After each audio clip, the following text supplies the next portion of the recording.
성도 여러분 안녕하십니까?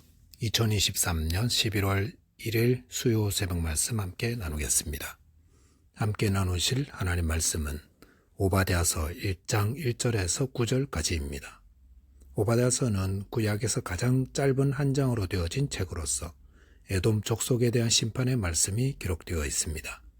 본문을 통해서 하나님은 공의로 심판하시는 분이신과 교만하지 말아야 함에 대해서 묵상하겠습니다. 첫째 묵상할 내용은 하나님은 공의로 심판하시는 분이다 라는 것입니다. 오바댜서에 나오는 에돔 족속은 야고보 형 에서를 조상으로 하고 있는 이스라엘과는 형제입니다. 그래서 하나님은 에돔을 특별히 대하셨습니다. 이스라엘 백성들이 출애굽 이후에 고된 여정 가운데 광야에서 지름길을 가기 위해 에돔 땅을 지나게 해달라고 청하였다가 거절당하였을 때 하나님은 이스라엘에게 에돔과 싸우지 말라 하시고 빙 돌아서 가게 하셨습니다. 율법을 제정하실 때에도 하나님은 에돔 사람들에게는 특별한 호의를 베푸셨습니다. 에돔 사람들 가운데 이스라엘로 귀화한 자가 3대가 지나면 여호와의 총회에 참여할 수 있도록 허락하셨습니다. 이처럼 이스라엘은 하나님 말씀대로 에돔을 특별하게 대했습니다. 하지만 에돔은 그렇지 않았습니다. 오히려 그 반대였습니다. 에돔은 고단한 광야 여정을 가는 이스라엘 민족에게 자신의 땅을 통과하지 못하도록 칼로 막았고 왕조 시대에도 사사건건 이스라엘을 대적하며 괴롭혔습니다.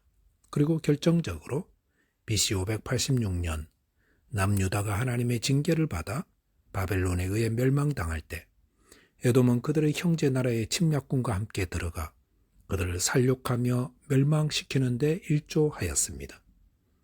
남유다 백성들에게 이 일은 충격적이었다 할 수 있습니다. 바벨론에 의해 멸망당한 것도 가슴 아픈데 형제라고 여겨진 에돔에게서 이런 수치와 모욕을 당했으니 남유다 백성들은 완전히 절망하였습니다.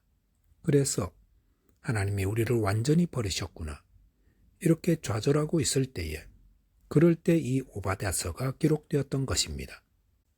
본문 1절에 보시면 오바댜의 묵시라 주 여호와께서 에돔에 대하여 이와 같이 말씀하시니라. 우리가 여호와께로 말미암아 소식을 들었나니 곧 사자가 나라들 가운데 보내심을 받고 이르기를 너희는 일어날지어다 우리가 일어나서 그와 싸우자 하는 것이니라 하였습니다.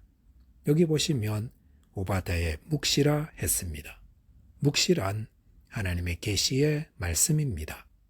즉 오바댜서는 오바댜 개인의 바램이나 의견이 아니라 하나님의 뜻, 하나님의 말씀입니다. 그런데 하나님이 에돔에 대하여 무엇라 말씀하십니까? 곧 사자가 나라들 가운데 보내심을 받았다 했습니다. 여기서 사자는 천사를 의미하며 그 천사가 하나님의 보내심을 받아 여러 이방 민족을 자극하여 에돔을 멸망시키도록 일어나게 만든다 했습니다. 그래서 본문 2절에 보시면 보라 내가 너를 나라들 가운데 매우 작게 하였으므로 네가 크게 멸시를 받느니라 하였습니다. 이방 여러 나라로부터 공격을 받게 되는 에돔은 어떻게 된다 했습니까? 매우 작게 하였다고 했습니다. 여기서 작게 할 것이라 미래형으로 쓰지 않고 작게 하였다. 완료형으로 기록되어 있습니다. 이것은 에돔에 대한 하나님의 예언의 말씀은 이미 이루어진 과거의 일처럼 확실하게 될 것임을 말하는 것입니다. 그 결과 에돔은 크게 멸시를 받는다 하였습니다.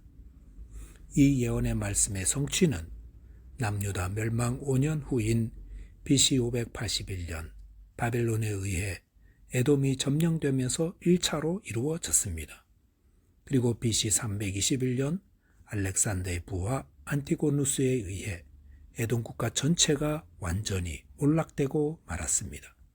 또한 그 후 흩어진 에돔의 후예들은 BC 37년 유다에 완전히 병합되면서 에돔 민족은 역사에서 좌초를 감추고 말았습니다. 에돔에 대한 예언의 말씀은 하나님은 공의의 하나님이심을 알려주십니다. 남유다는 형제의 나라 에돔에 의해 수치를 당했습니다. 그런데 그 수치를 누가 갚아주십니까? 공의의 하나님이 갚아주십니다. 오바댜는 이 사실을 알려주고 있습니다. 성도가 이 땅에서 경건하게 살 때에 박해를 받는다 했습니다. 그런데 그 모든 수치와 박해 누가 갚아주십니까? 공의의 하나님이 갚아주십니다. 저와 여러분께서 공의의 하나님을 의지하여 끝까지 믿음으로 승리하게 되시기 바라겠습니다. 둘째로 묵상할 내용은 교만하지 말아야 한다는 것입니다.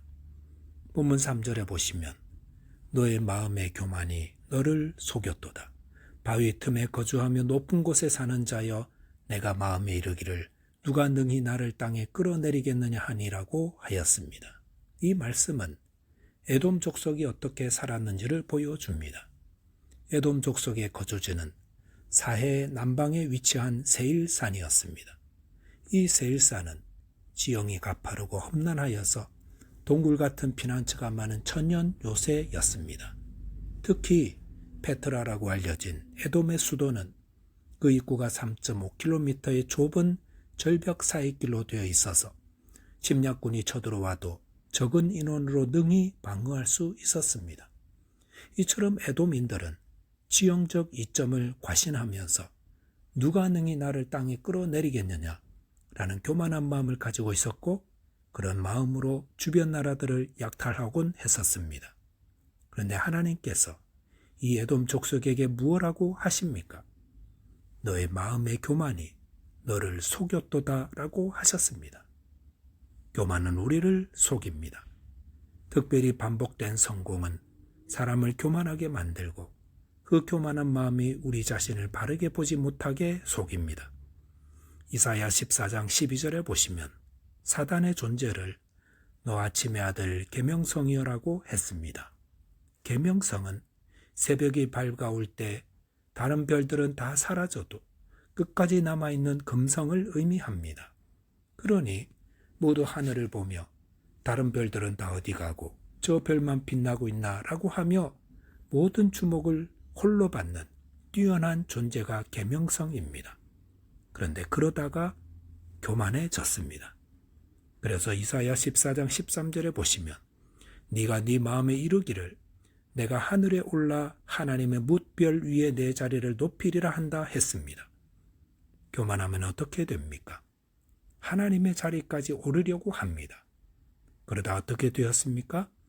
이사야 14장 15절에 보시면 이제 네가 쓰올 곳 구덩이 맨 밑에 떨어짐을 당하리로다 하였습니다. 교만한 사단은 가장 저주스러운 곳에 떨어짐을 당하게 됩니다. 에돔이 왜 교만해졌습니까? 천년 요새와 같은 곳에 거주하며 침략군들을 다 물리치고 승승장구하다 보니 교만해졌던 것입니다. 이 교만이 얼마나 무서운 것입니까?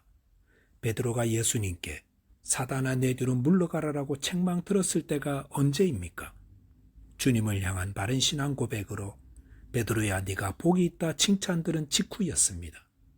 이것은 우리가 얼마나 연약한 존재인지를 보게 만듭니다. 우리가 바른 신앙 고백과 열심을 가지고 있다고 주님께 칭찬을 듣더라도 교만해지면 마귀가 됩니다. 잠언 16장 18절에 보시면 교만은 패망의 선봉이요 거만한 마음은 넘어짐의 앞잡이니라 하였습니다. 누가 가장 망한다 했습니까? 교만한 자입니다. 내가 이렇게 잘한다는 마음을 가지고 있으면 그 사람은 가장 먼저 망하는 자 됩니다. 또한 거만한 마음, 다른 사람들은 다 시시해 보이고 나만 훌륭하게 여기는 마음을 가지고 있으면 이내 넘어집니다. 가장 넘어져 수치를 당하게 됩니다. 교만은 사람을 가리지 않습니다.